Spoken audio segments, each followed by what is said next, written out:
Welcome to Magai maths class. நம்ம என்ன பார்க்க போகிறோம்னா 6ஆம் வகுப்பு 3ஆம் பருவம் தகவல் செயலாக்கத்தில் பயிற்சி 5.1ல் 10வது கணக்கு தான் பார்க்க போகிறோம். இதுக்கு முன்னாடி 9வது கணக்கு வீடியோ போட்டிருக்கோம். அதோட லிங்க் டிஸ்கிரிப்ஷனில் இருக்குது.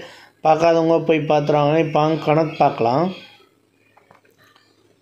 கீழே கொடுக்கப்பட்டுள்ள தகவல்களை நிறைவு செய்க. இந்த ஒரு விண்ணப்பம் கொடுத்துருக்காங்க. இதோட தகவலை நம்ம நிறைவு செய்யணும். ஃபஸ்ட்டு விண்ணப்பதாரரின் எம்இஸ் எண். ஸ்கூலில் ஒரு எம்இஸ் நம்பர் இருக்கும். அந்த நம்பரை தான் இதில் போடணும். நான் உதாரணத்துக்கு 1 2 3 எழுதுகிறேன். இதில் ஒரு 11 நம்பர் 12 நம்பர் இருக்கும். 1 2 3 4 5 6 7 8 9 10 11 12 இந்த மாதிரி வரும். சாரி, இந்த இடத்துல 10 11 12 வராது. இங்கே சிங்கிள் டிஜிட் நம்பர் ஒன்றையும் தான் எழுதணும். அப்போது ஒவ்வொரு டிஜிட் உள்ள நம்பர் தான் எழுதணும். 0 போட்டுக்கலாம். இந்த 10 11 வராது. ஓகேவா? 2 நம்பரும் ஒரே கட்டத்தில் எழுதக்கூடாது. அடுத்து விண்ணப்பதாரரின் பெயர் அவர் தலைப்பு எழுத்தை ஒட்டி ஒரு கட்டம் விட்டு எழுத சொல்கிறாங்க. அப்போ இனிஷியல் எழுதிட்டு ஒரு கட்டத்தை விட்டுட்டு பேர் எழுதணும்.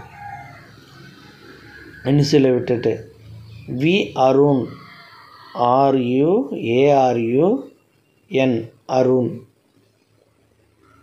இப்படி எழுதணும். அடுத்து வகுப்பு கேட்டிருக்காங்க.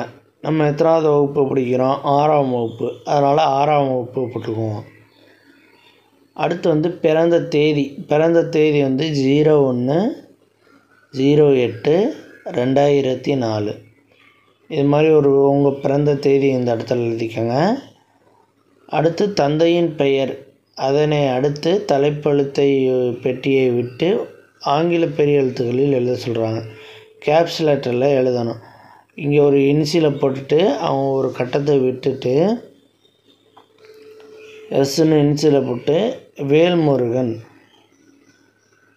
அப்படியே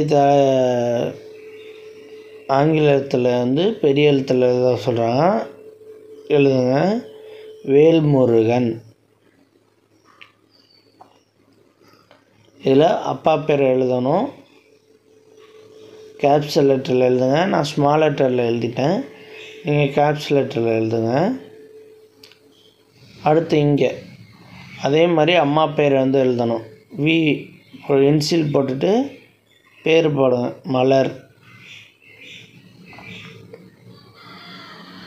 மலர் போட்டாச்சா? அடுத்து பாலினம். பாலினம்னா ஆணா பெண்ணான்னு கொடுக்கணும். ஆண்னு கொடுங்க. பெண்ணாக இருந்தால் பெண்ணுன்னு கொடுங்க. விண்ணப்பதாரின் இருப்பிட நகரம், கிராமம். இது 2ல் எதுவும். இந்த வீடியோ பிடிச்சிருந்தா லைக் பண்ணுங்கள், ஷேர் பண்ணுங்கள், சப்ஸ்கிரைப் பண்ணுங்கள். அந்த பெல் பட்டனையும் கிளிக் பண்ணுங்கள்.